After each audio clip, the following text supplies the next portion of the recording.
queria agradecer essa oportunidade de estar aqui junto a vocês. Enquanto estudante, né, eu me formei aqui na UFC, a gente não teve essa oportunidade de discutir laboratório nesse modelo que a gente está traçando agora. E hoje, trabalhando dentro de um laboratório, a gente vê como faz diferença se a gente, enquanto estudantes, enquanto informação, na graduação, na pós-graduação, se a gente tem alguma vivência em laboratório.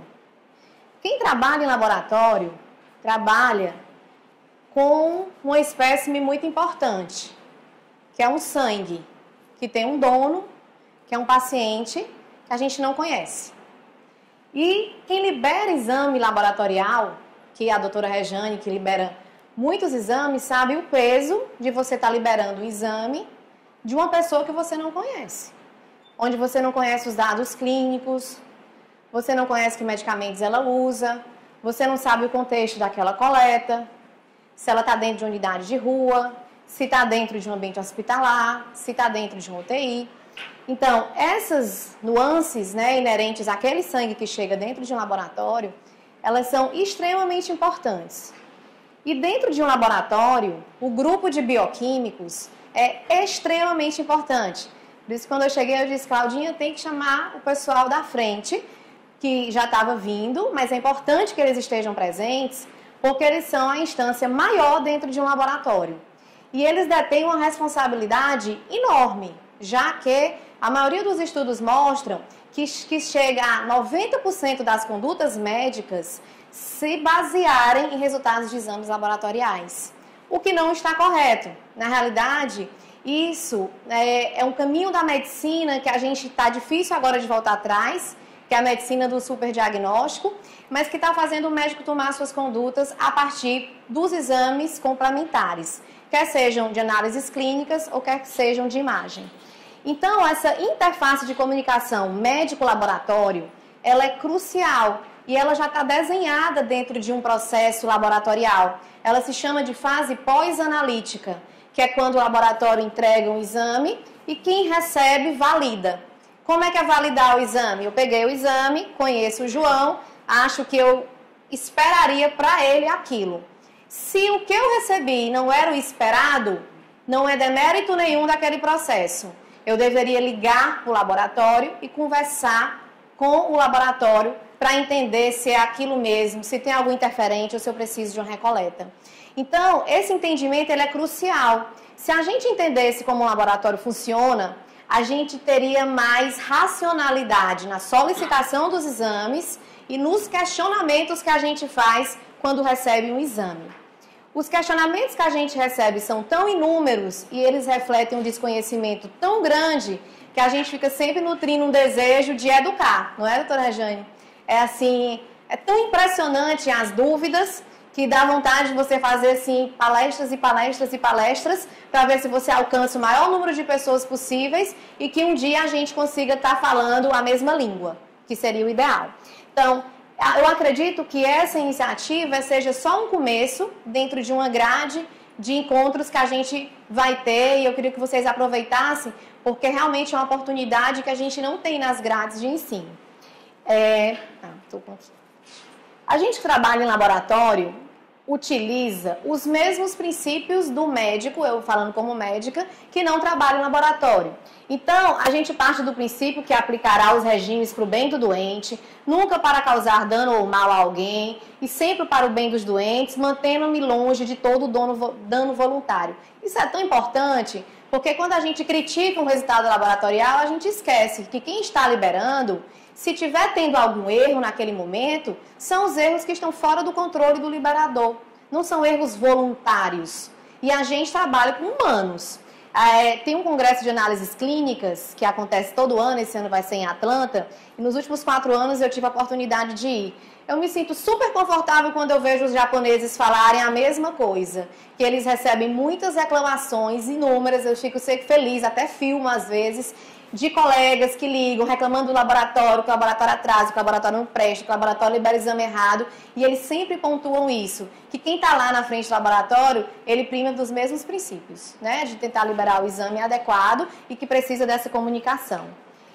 Pesquisa realizada, sim, existem muitas pesquisas. Uma das maiores foi essa em 99, do Comitê de Qualidade dos Estados Unidos. E ela publicou que quase 500 mil pacientes por ano morrem por consequência de erros médicos que poderiam ser evitados porque se basearam em exames laboratoriais que foram equivocadamente interpretados.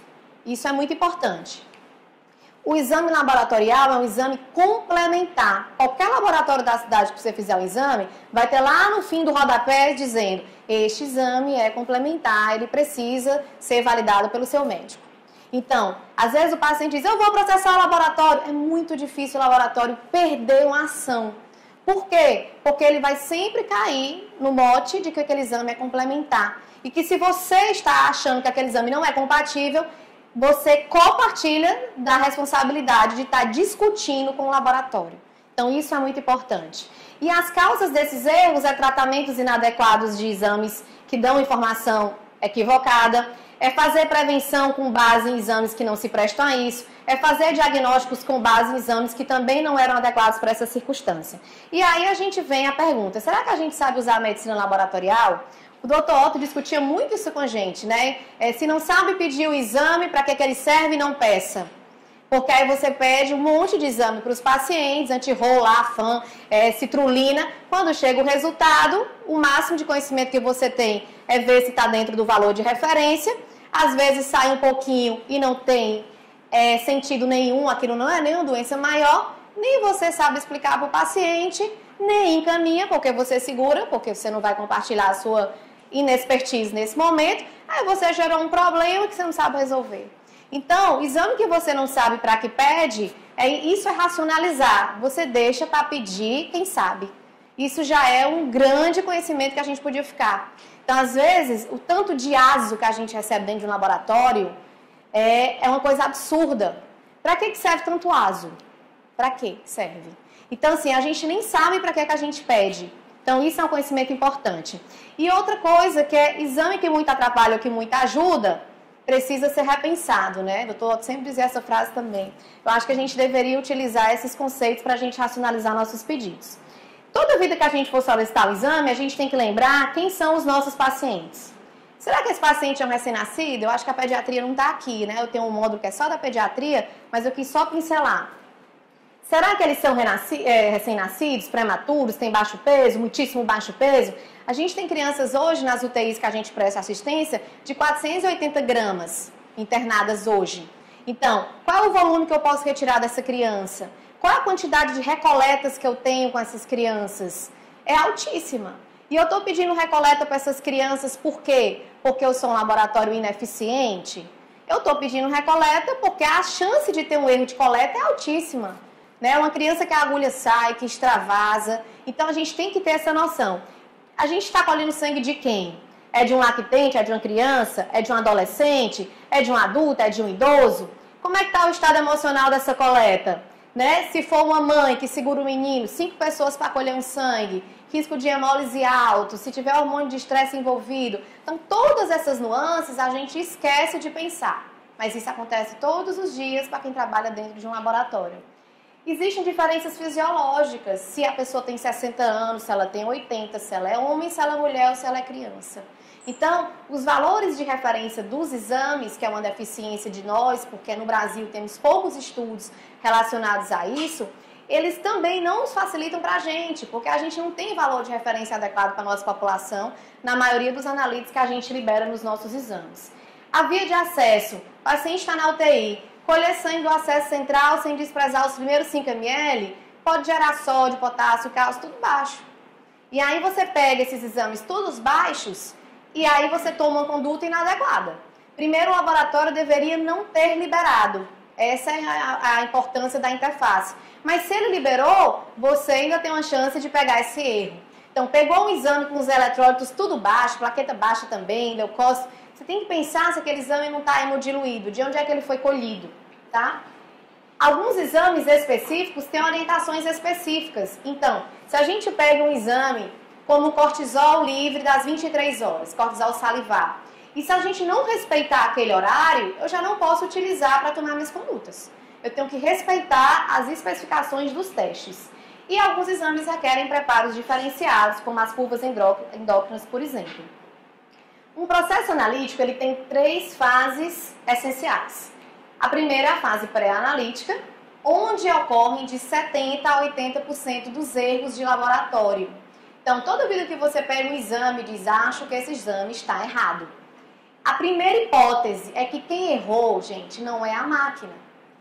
O maior erro dentro do laboratório é a fase pré-analítica. É desde a minha recepcionista que pede uma guia, que tem lá peptídeo C, só que ela vê que tem o anti-CCP, que é o anti-citrulina. Aí ela, muito dinâmica, peptídeo C, anti-CCP, ela tem até o 3º ano, aí ela, tudo igual, cadastra. Quando você recebe ansiosamente, esperando o peptídeo C, aí vem o anti-citrulina. O que é que a gente pode fazer enquanto gestor de laboratório? Nos resta educar. Porque já que a gente tem que trabalhar com seres humanos, a gente tem que ir educando. Não adianta outra forma. Para a máquina é mais fácil. Eu passo o controle de qualidade, mando sangue para fora, comparo entre plataformas. Os humanos não, só a educação mesmo. E essa educação deles depende da gente, de vocês, de mim, quanto médica. Por quê? Se a gente faz uma solicitação médica e não identifica ela adequadamente, a gente já parte de um processo errado. Se a fase pré-analítica for concluída de uma forma correta, é 70% de chance de ser tudo um sucesso. Outra fase é a fase analítica. Essa fase analítica, ela evoluiu muito dos anos 70 para cá. As metodologias são extremamente modernas, seguras, sensíveis, com alta reprodutibilidade, com interfaceamento, ou seja, o exame sai do aparelho direto para o laudo. E isso é tão importante porque um grande número de reclamações que a gente recebe é: eu estou ligando para vocês porque eu acho que vocês digitaram errado. A digitação, ela é arcaica. Ela só existe quando está quebrado o interfaceamento. Então, assim, a gente não tem nenhum conceito disso, né? De que os exames saem do aparelho para o laudo. Então, o interfaceamento ele é conceito básico dentro de um laboratório. Então, isso é importante a gente também saber. E a fase pós-analítica, que é exatamente isso. É você pegar o resultado, fazer sua análise crítica e traçar sua comunicação, quer seja com o laboratório, quer seja com outro colega de maior expertise. A fase pré-analítica, ela parte da requisição médica. A gente discutiu isso na primeira reunião que a Cláudia organizou e, inclusive, estavam os internos, a gente discutiu, junto com a Liduína, que as guias vêm incompletas, né? A guia tem que ter um preenchimento mínimo e é conceito de qualidade do laboratório. Não está preenchida de uma forma mínima, aquele exame não pode ser processado. Então, um serviço só funciona com qualidade, com regras, e elas têm que ser cumpridas. E elas não sendo cumpridas, elas têm que gerar uma advertência para quem não está cumprindo, devolvendo a guia. E a gente tem essa prática dentro do laboratório. A gente devolve os materiais que estão sobre registros que a gente questiona. É conceito básico, eu tenho que saber se o sangue é do João. Então, a gente não deve trabalhar com guias incompletas. E a Cláudia ficou de passar os resumos do que é uma guia mínima completa, né? Que acho que já deve ter passado para vocês. Então, respeitar a guia, condição básica para a medicina laboratorial. Nome, prontuário, eu sou até contra leito. Então, nos meus hospitais, meus laudos não constam número de leito.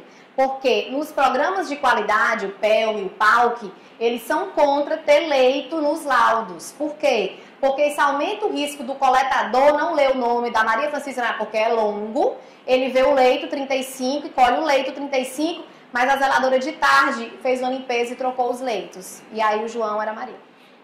Então, o PALM não permite identificação de leito em laudo.